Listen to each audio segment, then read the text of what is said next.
So this was a chore to put up. When I got it the first time, I didn't have this little short pole up here. And because I didn't have that short pole, it didn't look the way it was supposed to.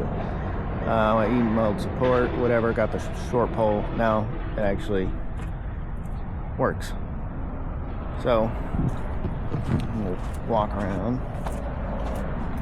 That's how it ends up looking once you get it done. But if you're like me, you had some issues with it. That's why you're watching this. But that is a window. That's a window. It's kind of cool. But over here, what threw me off is there's A, B, and C. Well, okay, I was missing C. I finally got that.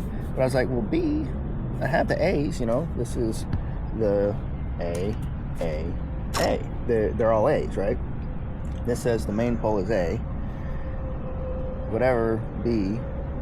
Let's see, but that pole does not exist, right? All you get are these A's. At least I did anyway. So it says the A's go across, and so the two green spots, and then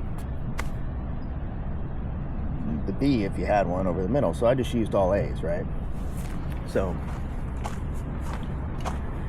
this that goes up into the green is an A. This that goes up into the green is an A. And then this is also an A. And it has this little thing here, and then goes up all the way up around, and then of course has a little thing here. And then that one attaches there. And then you strap them all down wherever you can with the straps, but you got to make sure that this part is, hitting the truck bed. And so these poles down here are going to obviously touch the truck bed, but these poles up here are up top. And then that, my friends, is how you get this thing going. That's the short pole up there.